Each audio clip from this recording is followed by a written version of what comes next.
Oi, doutora. Oi, Carol, tudo Tudo bem? bom?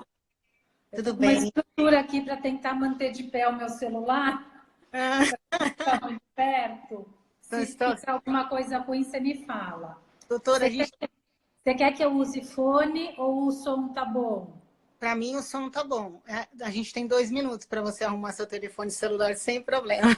Não, ele tá. Você acha que ele tá bom? Eu tô muito. Dá para te ver bem, tá tranquilo. Então tá bom. Tudo bem. Tudo bem, doutora? Tudo bem, Carol? Tudo bem. Que bom que a doutora aceitou o convite. Fico muito feliz, viu? Eu agradeço, Carol. Eu acho que é um assunto bem bacana para a gente discutir e É, passar informação aí para todo mundo. Eu agradeço o seu convite e da Lavisu também. tá bom, doutora. Bom, eu vou te apresentar, tá bom? Porque muitos te conhecem, muitos vão te conhecer neste momento, então eu vou te apresentar. Então, a gente Ótimo. convidou a cardiologista a doutora Luciana.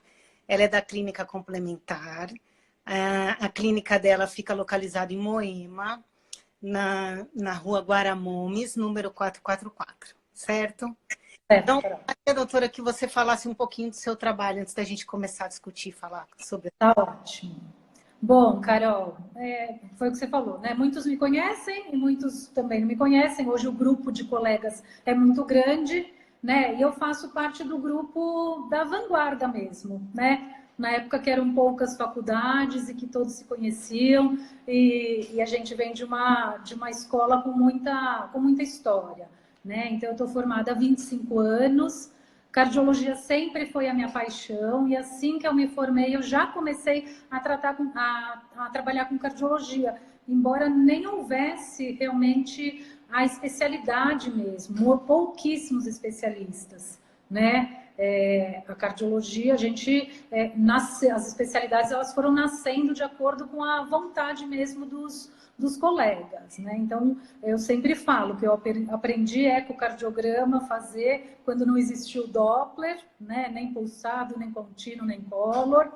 O ecocardiograma não existia, né? Existia um único equipamento na cidade de São Paulo inteira, a Universidade de São Paulo não tinha um ecocardiograma. Então, eu tenho uma história, eu faço parte da história da cardiologia com muito orgulho, Que né? bom. Então, eu fiquei 7 anos no Hospital Veterinário da Universidade de São Paulo. Ao mesmo tempo, eu já trabalhava em um laboratório veterinário e fiz o doutorado depois também lá na escola. E depois de 20 anos, realizei um sonho de ter um espaço de um jeito que eu gostaria que ele existisse mesmo, né? Com muita tecnologia associada a tratamentos inovadores, e a gente priorizou na complementar hoje o investimento e a dedicação para procedimentos minimamente invasivos, né? Então, não deixando de lado, é lógico, a clínica e a importância de todos os exames laboratoriais e tudo que a gente faz pela cardiologia, mas uma parte super importante hoje que está crescendo tanto na medicina quanto na veterinária, que são os procedimentos minimamente invasivos, né? Então, hoje a gente consegue, com um catéter, fazer literalmente milagres no coração deles, né? Os marca-passos, os tratamentos das cardiopatias congênitas. Então, isso vai, outros temas também que a gente pode discorrer também só para ambientalizar todo mundo no que está sendo feito, no que a cardiologia tem crescido realmente A na cardiologia veterinária. evoluiu muito, né, doutora? Bastante, Carol, bastante. Muita gente tem medo da cardiologia, né? Então, os clínicos em geral, eles acabam tendo um pouco de medo da cardiologia, mas tem que começar, né? E começa com o exame físico. O exame físico que a gente vai ver que ele vai determinar todo o resto da sequência de indicação, de tratamento e de diagnóstico. Então, doutora, a nossa live hoje era para falar de ômega, Isso. mas eu não posso começar a live sem perguntar para a doutora quais são os exames que a gente faz necessários para a gente diagnosticar um animal com uma cardiopatia. Cardiopatia. Isso é importante porque a gente também passou por uma evolução de indicação de exames, né? O eletrocardiograma antes era o exame que a gente fazia para todo paciente cardiopata. Hoje a gente consegue especificar e identificar situações pontuais para indicação do eletrocardiograma. O ecocardiograma, ele hoje é o padrão ouro para muitas doenças cardíacas, né? Então, os principais sintomas, ou se a gente pensar antes do sintoma, o exame físico desse paciente, paciente com sopro, paciente com queixa de cansaço, né? A gente vai associar o exame com a queixa e com o achado clínico desse paciente. Então, como que esse paciente vai chegar para a gente? Na maioria das vezes, com queixas respiratórias, né? Então, o cansaço, a falta de ar, a intolerância ao exercício e a tosse são os principais sintomas que a gente identifica num paciente cardiopata. É sempre doença cardíaca? Não.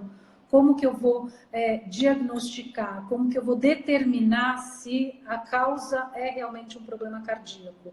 A partir do exame físico e dos exames complementares. Né? Então, a auscultação, que tanta gente tem medo e receio, não sei auscultar, não sei auscultar, não sei auscultar, a gente precisa começar a auscultar. Né? Quando eu, 25 anos atrás, eu também não sabia. Então, algumas indicações e algumas importâncias do exame físico para a gente indicar o exame certo. Presença de sopro, o ecocardiograma vai identificar a doença e classificar a doença que esse paciente tem. Então, o ecocardiograma é o exame mais indicado quando eu tenho a presença de sopro. Ritmos irregulares, né? Não necessariamente só uma arritmia sinusal, que é uma arritmia fisiológica na maioria dos cães, né? Uma arritmia que chame atenção, o eletrocardiograma, num próximo passo o Holter, ele é indicado para diagnóstico, para precisão dessas arritmias presentes. Então, o raio-x, o eletrocardiograma, o ecocardiograma e o Holter são os exames que entram principalmente no diagnóstico da doença cardíaca. Né? O Holter, principalmente quando a gente já tem presença de sopro nesse paciente, ou algumas raças até mais predispostas. Eu sei que a gente também já pode falar um pouquinho de raça. Coisa que eu ia te perguntar. Então, a gente vai misturando os assuntos, mas a gente consegue dividir a cardiologia ou as cardiopatias dos cães em dois grandes grupos, né? A doença miocárdica, que é a miocardiopatia dilatada, e a doença valvar, que é a degeneração mixomatosa da válvula mitral. Né? Então, eu posso até separar em tamanho mesmo, porque cardiopatia dilatada é doença de cachorro grande e doença valvar é doença de cachorro médio pequeno. Dentro das suas exceções, é lógico. Né? Mas nesses dois grandes grupos, eu já consigo até estabelecer e pensar em algumas raças, né? Da cardiomiopatia dilatada. Para nós, diga. Então, da cardiomiopatia dilatada, né? O Rottweiler, o pastor alemão, o dog alemão, o Doberman, que agora está voltando, que ele tem as duas características, tanto de doença arritmogênica quanto de doença miocárdica, o Boxer, o Bulldog, raças grandes realmente, né? Pitbull, Weimaraner, que a gente tem um pouco menos, mas já teve mais. Raças grandes são, ou sem raça definida de porte grande. Né? São cães que apresentam predominantemente a miocardiopatia dilatada. E as raças pequenas, todas elas, mas já com algumas características também que a gente já conhece, né, de raças muito mais predispostas, o Poodle, o Dachshund, o Schnauzer, hoje o Lhasa e o Shih Tzu, que são os campeões tanto de venda quanto de doença cardíaca, né, eles vêm assumindo o topo da pirâmide com relação ao diagnóstico das insuficiências. O Maltese, então são raças, o Cavalier, né, que é uma raça que a gente, apesar de atender pouco, a gente já sabe que a incidência é altíssima, beirando 90%, 100% dos cães da raça Cavalier. Então, esses cães, eles até já obedecem hoje uma classificação que eles já nascem, entre aspas, cardiopatas. Eles já nascem em estágio A de doença cardíaca, porque o risco de desenvolver é muito grande. Nossa, então, começa a entender esse paciente, a olhar, né, o clínico. Eu sei que o clínico ele tem uma visão geral e que ele tem que ter realmente, não adianta ele querer saber de tudo e de todos, né, de todas as raças e de todas as doenças, mas começar a ter um olhar um pouco mais específico e diferente para essas raças que hoje elas chamam atenção. Né, o bulldog francês hoje ele é o campeão de cardiopatia congênita, da estenose valvar pulmonar. Então, raças que estão aí em evidência, que a gente tem atendido bastante e que o colega, o clínico, ele já pode realmente olhar com algumas suspeitas, né, para essas raças específicas. E, doutora, qual é a sua experiência com o ômega? A doutora costuma usar o ômega 3 na clínica? A minha experiência com o ômega 3, ela é baseada no que hoje a gente tem de evidência científica. O ômega 3, assim como na medicina humana, ele já vem sendo utilizado na medicina veterinária há muito tempo, né? E a gente tem alguns trabalhos pioneiros, né, que servem de referência para a gente, e alguns em evolução, alguns em desenvolvimento, que a gente pode, até um determinado momento, utilizar como uma evidência baseada em evidência, né? Uma medicina baseada em evidência. Quer dizer, eu já utilizei, eu vi resultado, eu sei que tem gente utilizando, então eu vou continuar utilizando. Né? Não inadvertidamente, mas baseado em estudos e em experiências de colegas. Né? Então, hoje, o ômega 3, especificamente, né? A gente sabe que tem o ômega 9 e o ômega 6. Dentro da medicina veterinária, o ômega 6 e o ômega 3, eles têm função terapêutica, né? E dentro da cardiologia, especificamente, o ômega 3 que ele é utilizado. Né? Então, só dando uma pincelada aí do ômega 3, que são termos que que o colega vai ouvir com muita frequência. É um ácido graxo, né? É um óleo, é uma gordura saudável, é um óleo essencial que o nosso organismo, o organismo dos mamíferos, não produz em quantidade suficiente ou não produz. Né? Então, de alguma forma, eu preciso, o cão precisa, o gato precisa ter uma suplementação ou de algum alimento que já exista na natureza, ou a suplementação na dieta, que é o que a gente consegue muito mais facilmente fazer para os cães e para os gatos do que ficar dando atum e anchova e salmão selvagem todos os dias. Qual é a raça de gato mais predisposta a ter problema cardíaco? A gente tem poucas raças que a gente atende, né, Carol? Mas a gente já sabe, o Maine Coon, né, é uma raça que, embora não seja o que a gente mais atende, ele tem uma predisposição importante para miocardiopatia hipertrófica, né? O gato quem conhece gato e quem gosta de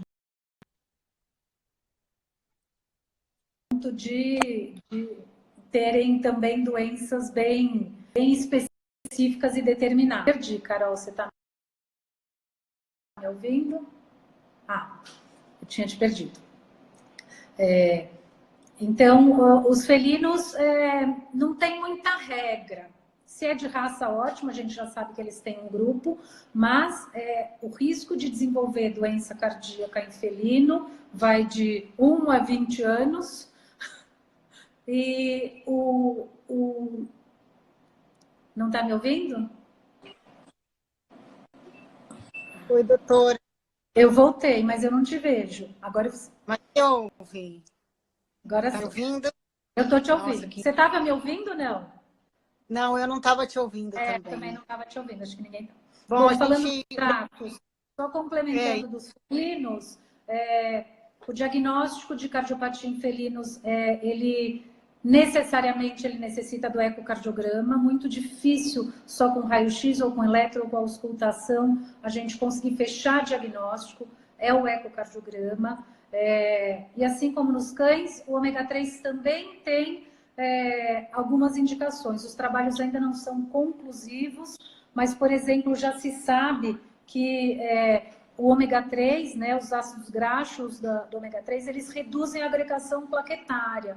Então, pacientes com risco de tromboembolismo, eles teriam indicação de receber o ômega 3 também como tratamento, como associado ao tratamento.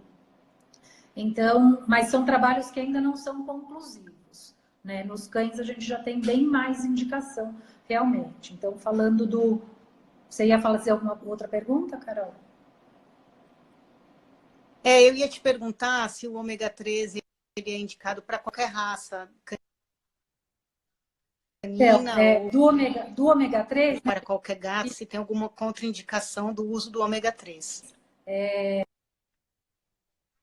A indicação nas cardiopatias caninas, ela abrange esses dois, né? Então, o que a gente fala bastante do ômega 3, sem falar os nomes enormes, mas os dois principais ácidos graxos do ômega 3 são as siglas que a gente usa, né? EPA e DHA.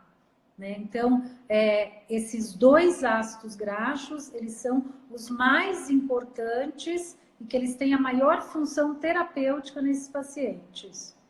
Eu acho que é a internet, Carol. Desliguei tudo, tirei do 4G, tirei do Wi-Fi, daí eu saí do Insta e voltou, daí ele aceitou. Bom, voltando. Estava falando do ômega 3, né? Isso. As siglas que a gente acaba... Eu perguntei.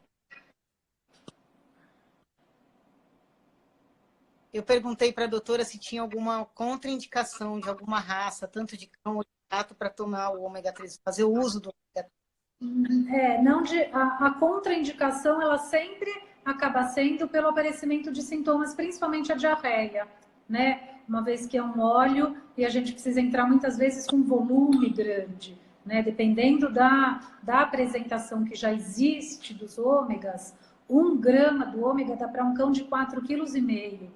Pela concentração que a gente precisa dos ácidos graxos, né? Então, o que a gente tem hoje de referência, né, de dois grandes trabalhos e a nossa referência que são as diretrizes da doença valvar mitral.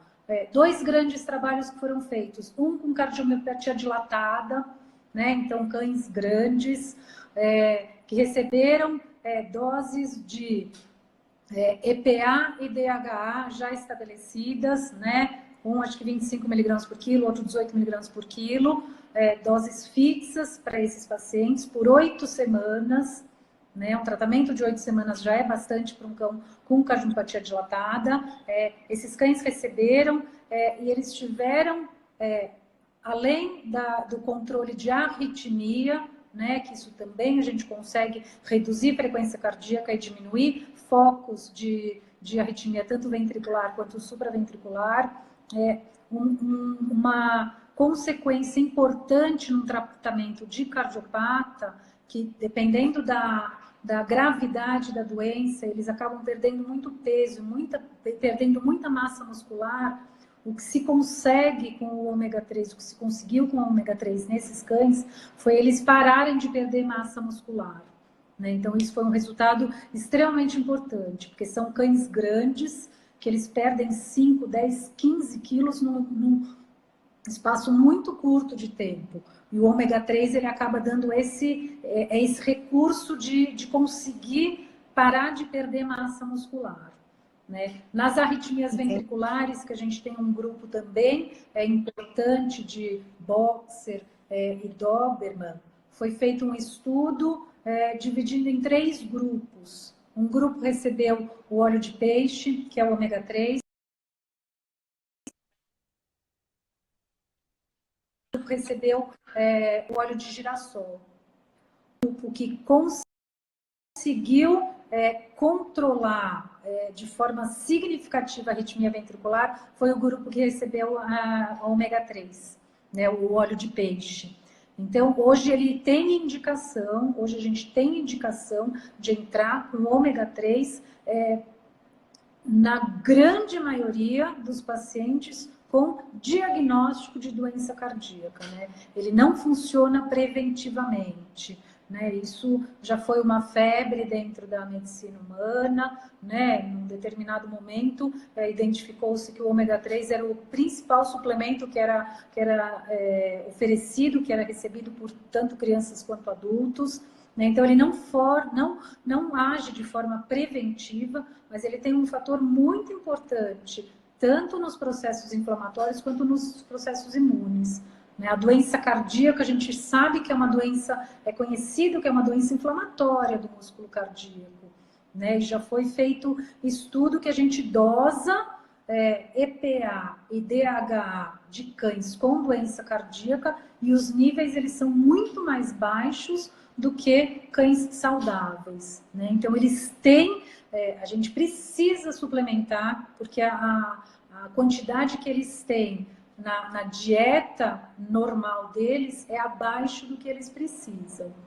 Então, esses dois grandes trabalhos, e o que a gente tem hoje de diretriz, né, o nosso guideline para insuficiência valvar mitral, que é o nosso grande grupo de pacientes, a partir do estágio C da doença, que já é, né, uma fase um pouco mais avançada da doença, o paciente já tem diagnóstico, ele já tem tratamento, ele já tem sintoma, ele já teve uma insuficiência, uma crise de insuficiência cardíaca congestiva.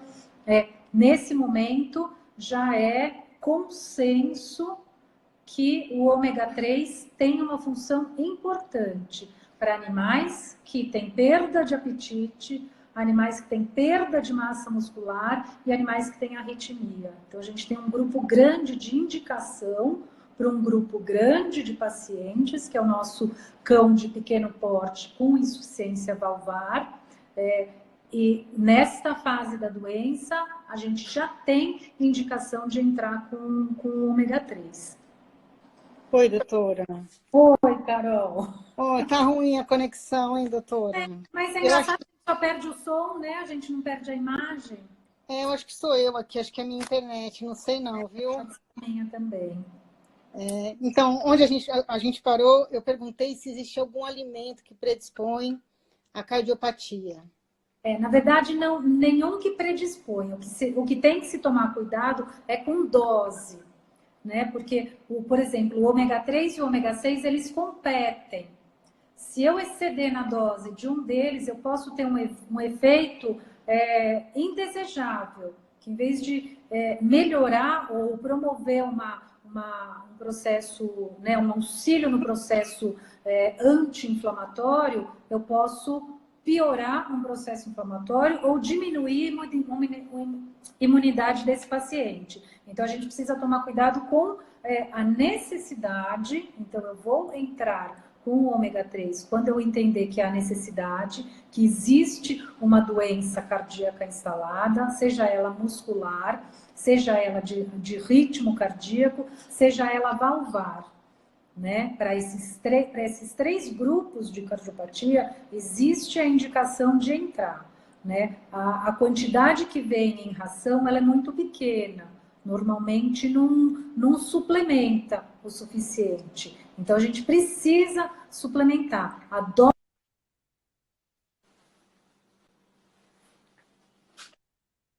A dose recomendada de suplementação é de 40 miligramas por quilo de EPA e 25 miligramas por quilo de DHA. Então, essa quantidade ela não existe em nenhuma ração. Mesmo as rações que elas vêm escrito, contém ômega 3, contém ômega 6, contém ômega 9, a gente deve se atentar às quantidades e oferecer para esse paciente, lembrar que o pico de concentração sérica dos ácidos graxos pode levar de 4 a 6 semanas.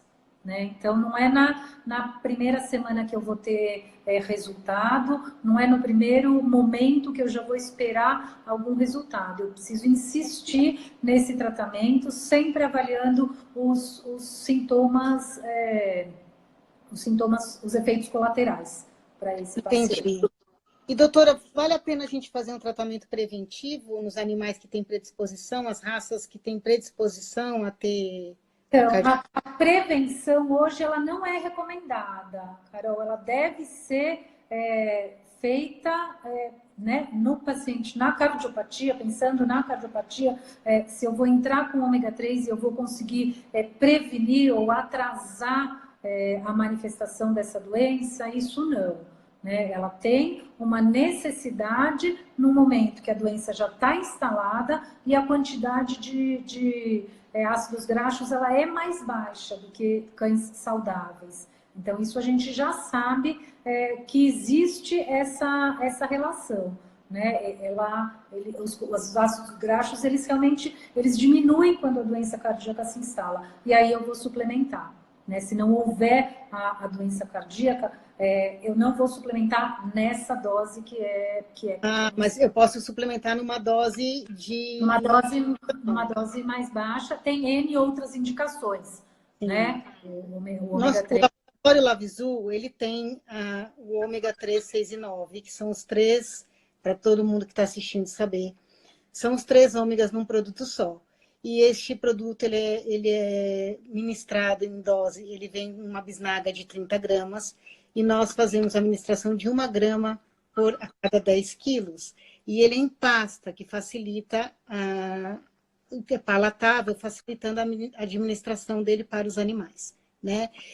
A indicação da gente fazer uma suplementação com um produto numa miligrama menor, doutora, mas que ele tome durante a vida dele, porque o ômega 3 serve para cabelo, serve para pelo, serve para todo um sistema, ele faz uma manutenção sistêmica, né? Exato. Então, eu poderia fazer uma miligrama menor, né, indicando a dose, para que esse animal tome continuamente, ele tenha uma saúde melhor e minimizando a possibilidade... A gente sabe que o nosso organismo não produz o suficiente, né, Carol? Sim. Então, a suplementação é o X da questão, é a dose, né? Então, qual é a diferença entre o remédio e o veneno? Sim. É a dose, né? Então, é isso que a gente tem que realmente se preocupar. Essas doses mais baixas, elas funcionam com certeza preventivamente para uma série de outras coisas. Tá? E os pacientes que já entram em tratamento, vão fazer a cirurgia, vão fazer um holter, vão fazer a instalação do marca-passo, você indica que esses pacientes usem durante, pós o tratamento, o ômega 3? Depende da fase que esse paciente chega para mim, Carol. A gente prioriza alguns tratamentos, mas o ômega 3 ele faz parte de um protocolo para todas as doenças cardíacas. Né? Então, se ele tem uma arritmia e ele vai precisar implantar o marca-passo, o ômega 3, antes do implante do marca-passo, com certeza ele pode melhorar a saúde desse coração, a inflamação desse coração. Se eu tenho uma doença valvar e esse paciente está perdendo peso, ele está desenvolvendo algumas arritmias, ele tem indicação de receber o ômega 3 para a saúde desse coração, para a melhora desse ritmo cardíaco. Então, eu coloco o ômega 3 como tratamento para todos os cardiopatas. Existe indicação para todos os cardiopatas. Sim. E, doutora, o ômega 3, na sua opinião, ele é coadjuvante, né? Ele não é um tratamento que pode deixar de tomar toda a medicação que o cardiologista receita. Exatamente. Tem pessoas que acham que o ômega 3 acaba sendo única e exclusivamente o tratamento e deixam de tomar a medicação. Então, não é recomendado que o paciente deixe de tomar a medicação que ele deve tomar, né? Um dos casos que a gente, às vezes, consegue só com ômega 3 são as arritmias ventriculares. Né? Então, os pacientes com arritmia ventricular, a partir do momento que a gente começa a tratar, inevitavelmente eu vou começar a aumentar a dose de antiarrítmico, associar outro antiarrítmico, criar resistência de antiarrítmico, intoxicar com antiarrítmico. O ômega 3, na arritmia ventricular, ele tem essa função importante da gente conseguir ou doses menores, ou, às vezes, controle só com ômega 3. Né? Uma das doenças cardíacas que a gente pode tentar no momento que já não há mais o que fazer. Não há mais o que fazer, mas eu estou causando muito mais prejuízo do que benefício para esse coração. Quando eu preciso aumentar muito dose, frequência cardíaca cai demais, comprometo função hepática, comprometo função tireoidiana, comprometo o ritmo cardíaco, porque a frequência cardíaca cai demais. Então, o ômega 3 nas arritmias ventriculares, ele tem uma função importante. Ah, bacana. Doutora, eu queria que a gente falasse só mais um pouquinho, como caiu, né, a diferença entre o ômega 3, 6 e 9. Porque como a gente caiu e a gente estava falando sobre esse assunto, acho que muitas pessoas não ouviram.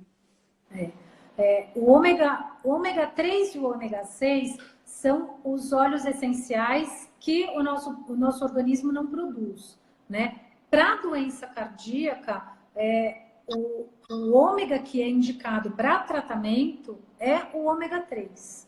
Né? O ômega 6 ele não tem, tem outras N indicações, né? Mas ele não entraria como tratamento, como coadjuvante para esses pacientes com doença cardíaca. Entendi. Doutora, nosso tempo está acabando, infelizmente. Nós Foi meio... conversamos, teve umas caídas, mas a gente conseguiu, na medida do possível, falar o que era preciso, né? Em nome do laboratório, eu agradeço a doutora por ter aceitado o convite, tá? Por ter passado todo o seu conhecimento para nós. Enriqueceu o meu aprendizado e acho que também de quem assistiu, tá, doutora? Agradeço você, em nome do Obrigada. laboratório. E aí digo a todas as pessoas que estão assistindo que a promotoria está à disposição online, nós estamos em casa, mas estamos à disposição online para tirar qualquer dúvida, para poder esclarecer qualquer situação que vocês tenham dúvidas ou precisem de qualquer coisa. A promotoria está trabalhando em casa, online, por WhatsApp, pelo Instagram e por todos os meios online e internet possíveis, a gente está aqui para atendê-los. Doutora, agradeço. Tá, muito Carol, obrigada. eu que agradeço o convite, agradeço o tempo que cada um também se dispôs a ouvir e aprender alguma coisa. A gente está sempre aprendendo.